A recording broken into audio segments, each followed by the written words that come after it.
Do you ever wonder what God thinks when he looks at the world today?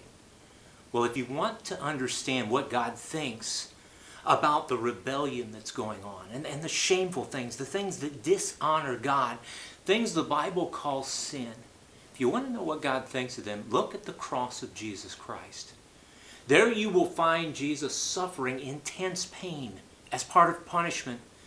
And also shame. I mean, you start with guilt by association. He was hung between two prisoners, two robbers. And then he was mocked and ridiculed in very horrible ways, shaming ways.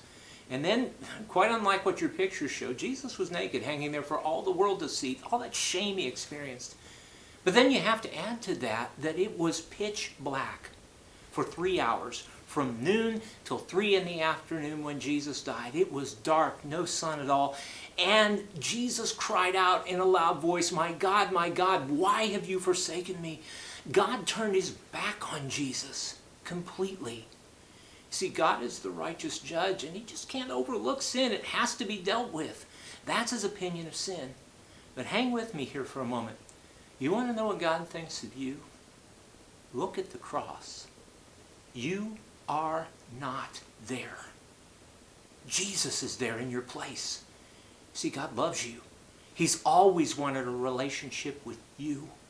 But there is this wall of rebellion, this wall of dishonoring God, wall of shame that stood between you and God wasn't satisfied to leave it there.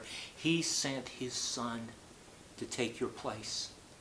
Jesus took all of the punishment that will ever be there. He took all of the shame that will ever be for your sin. He took it on himself and paid for it so that you can have a right and good relationship with God.